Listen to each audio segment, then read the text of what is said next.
Assalamualaikum warahmatullahi wabarakatuh. Salam sejahtera bagi kita semua. Om Swastiastu, Namo Buddhaya, salam kebajikan. Perkenalkan, nama saya Trisna Riela Tegar Afirsta, peserta pelatihan dasar calon pegawai negeri sipil tahun 2025, gelombang 1, kelas A3, kelompok 1. Saat ini saya bekerja di Kementerian Pelindungan Pekerja Migran Indonesia sebagai fasilitator pemerintahan.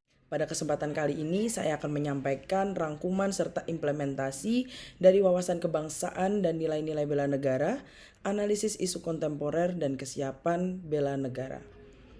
Wawasan kebangsaan adalah cara pandang bangsa Indonesia dalam rangka mengelola kehidupan berbangsa dan bernegara yang dilandasi oleh jati diri bangsa atau nation character dan kesadaran terhadap sistem nasional atau national system yang bersumber dari Pancasila, Undang-Undang Negara Republik Indonesia tahun 1945, Negara Kesatuan Republik Indonesia dan Bhinneka Tunggal Ika, guna memecahkan berbagai persoalan yang dihadapi bangsa dan negara demi mencapai masyarakat yang aman, adil, makmur, dan sejahtera. Dalam berbangsa dan bernegara, kita memiliki 4 konsensus yang menjadi dasarnya, yaitu Pancasila, Undang-Undang Dasar Negara Republik Indonesia tahun 1945, Bhinneka Tunggal Ika, dan Negara Kesatuan Republik Indonesia. Selain 4 konsensus dasar berbangsa dan bernegara, kita juga memiliki sarana pemersatu, identitas dan wujud eksistensi bangsa yang menjadi simbol kedaulatan dan kehormatan negara, sebagaimana diamanatkan dalam Undang-Undang Dasar Negara Republik Indonesia tahun 1945, yaitu bendera, bahasa, lambang negara, dan lagu kebangsaan. Wawasan kebangsaan dapat kita implementasikan dengan cara memahami dan mengamalkan nilai-nilai Pancasila, menjaga kerukunan dan toleransi, serta menghargai keberagaman budaya. Selanjutnya, bela negara. Bela negara adalah tekad, sikap, dan perilaku serta tindakan warga negara dalam menjaga kedaulatan negara, keutuhan wilayah, dan keselamatan bangsa dan negara yang dijiwai oleh kecintaan kepada Negara Kesatuan Republik Indonesia yang berdasarkan Pancasila dan Undang-Undang Dasar Negara Republik Indonesia tahun 1945 dalam menjamin kelangsungan hidup bangsa Indonesia dan negara dari berbagai ancaman. Implementasi dari bela negara bisa kita lihat ketika kita bisa bekerja dengan disiplin dan profesional, selalu menjaga integritas dan senantiasa mengembangkan diri. Ketiga, sistem administrasi Negara Kesatuan Republik Indonesia adalah mekanisme serta rangkaian proses penyelenggaraan pemerintahan yang dilaksanakan berdasarkan pada peraturan perundang-undangan yang berlaku, mencakup aspek kelembagaan, aspek ketata laksanaan, dan aspek sumber daya manusia. Implementasi dari sistem administrasi Negara Kesatuan Republik Indonesia adalah dengan dilaksanakannya kolaborasi antara Kementerian Pelindungan Pekerja Migran Indonesia dengan para stakeholder dalam melakukan fungsi serta tugas pelindungan terhadap pekerja migran Indonesia. Sebelum kita membahas mengenai isu-isu strategis kontemporer serta teknik untuk menganalisisnya, kita bahas terlebih dahulu perubahan lingkungan strategis itu sendiri.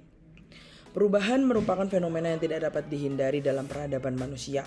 Bagi calon pegawai negeri sipil, perubahan ini mencakup globalisasi, demokratisasi, desentralisasi, serta peningkatan daya saing nasional. Konsep perubahan menuntut aparatur untuk selalu adaptif, inovatif, dan mampu memberikan pelayanan publik yang efektif dan profesional tanpa melanggar aturan hukum. Dalam menjalankan tugas dan fungsi, calon pegawai negeri sipil harus memiliki kualitas transformasional, yaitu mampu menjadi teladan, menggerakkan semangat, berinovasi, serta menjaga integritas. Untuk menghadapi tantangan tersebut dibutuhkan penguatan dalam 6 modal insani, yaitu modal intelektual, modal emosional, modal sosial, modal ketabahan, modal etika atau moral, serta modal kesehatan.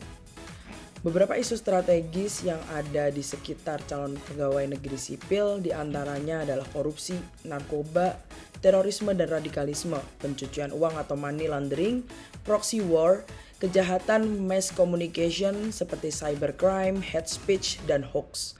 Dalam melihat isu-isu tersebut, kita memerlukan metode analisis kritis. Beberapa teknik analisis isu meliputi tapisan isu, analisis isu, dan gap analisis. Konsep bela negara tidak hanya dimaknai sebagai kesiapan berperang secara fisik, melainkan juga mencakup kesiapan mental, spiritual, moral, dan sosial dalam menghadapi ancaman multidimensional, baik dari dalam maupun dari luar negeri. Calon pegawai negeri sipil sebagai calon aparatur negara dituntut untuk memiliki kesiapsiagaan bela negara karena perannya yang strategis dalam pelayanan publik, pelaksanaan kebijakan, serta menjadi perekat dan pemersatu bangsa. Dalam hal ini, kita harus memiliki kemampuan awal bela negara yang dibagi menjadi dua aspek fisik. Dalam hal ini, kita harus memiliki kemampuan awal bela negara yang dibagi menjadi dua aspek, yaitu aspek fisik atau kesehatan jasmani dan mental, di mana bisa kita implementasikan dalam bentuk selalu memakan makanan sehat dan bergizi serta berolahraga agar tubuh kita tetap bugar. Dan aspek non-fisik seperti etika, moral, dan kearifan lokal sebagai bagian dari jati diri bangsa, termasuk pelestarian budaya, penghormatan terhadap kearagaman, dan menjaga persatuan bangsa. Implementasi dari kesiapsiagaan bela negara yang sudah saya lakukan adalah dengan menjadi petugas pengawal bendera dalam upacara Hari Ulang Tahun Republik Indonesia yang ke-80 sebagai bentuk kegiatan baris berbaris dan tata upacara sipil untuk menumbuhkan kedisiplinan dan kebersamaan, serta mengikuti lomba tarik tambang yang diadakan oleh Kementerian Pelindungan Pekerja Migran Indonesia sebagai bentuk kegiatan membangun tim melalui permainan ketangkasan yang menumbuhkan kerjasama.